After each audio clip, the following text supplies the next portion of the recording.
Doesn't look much, does it? But being able to film openly with the Syrian Arab army defending Damascus, as it says it is, has taken Channel 4 News 6 months to achieve. We were taken to the edge of Daraya, a rebel stronghold, and given the military booklet on filming rules, in essence not that different from the British Army one you get in Afghanistan. They didn't want us to identify soldiers by name, face or rank, though one officer was very keen to speak.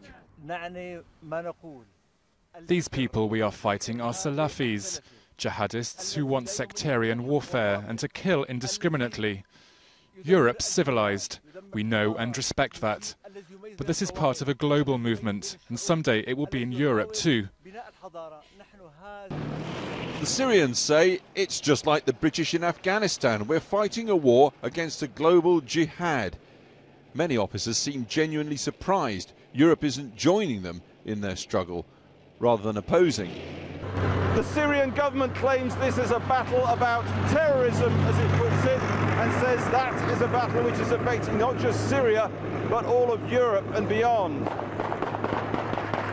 That's their position, but this is a regime and an army with an international reputation for killing, maiming and torturing its own population.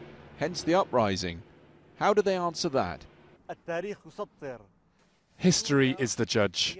Remember, the government, the people and army helped the Palestinian refugees, the Iraqis and even the Lebanese too.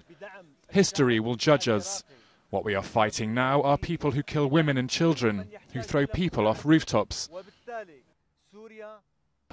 On the outskirts of Daraya, tanks and heavy weaponry arrives for yet another battle. We were told a sniper is firing from this minaret. In truth, I noted no incoming rounds, but these men were taking no chances. So after more than 20 months of civil war, just what does motivate an infantry soldier in President Assad's army?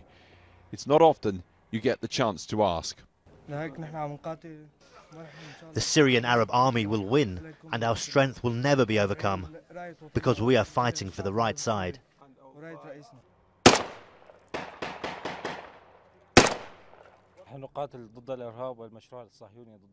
We are fighting against terrorism and the Zionist conspiracy that wants to take over our country.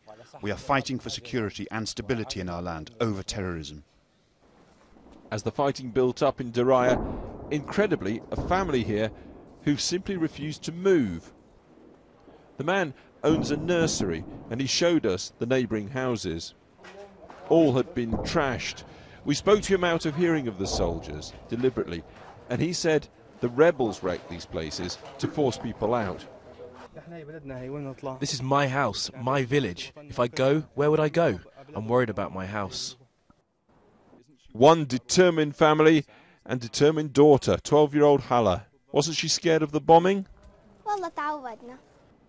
No, she said, I'm used to it.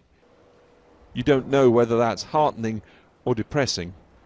And so they stay, tending the geraniums amid the debris of war. Alex Thomson, Channel 4 News, Damascus.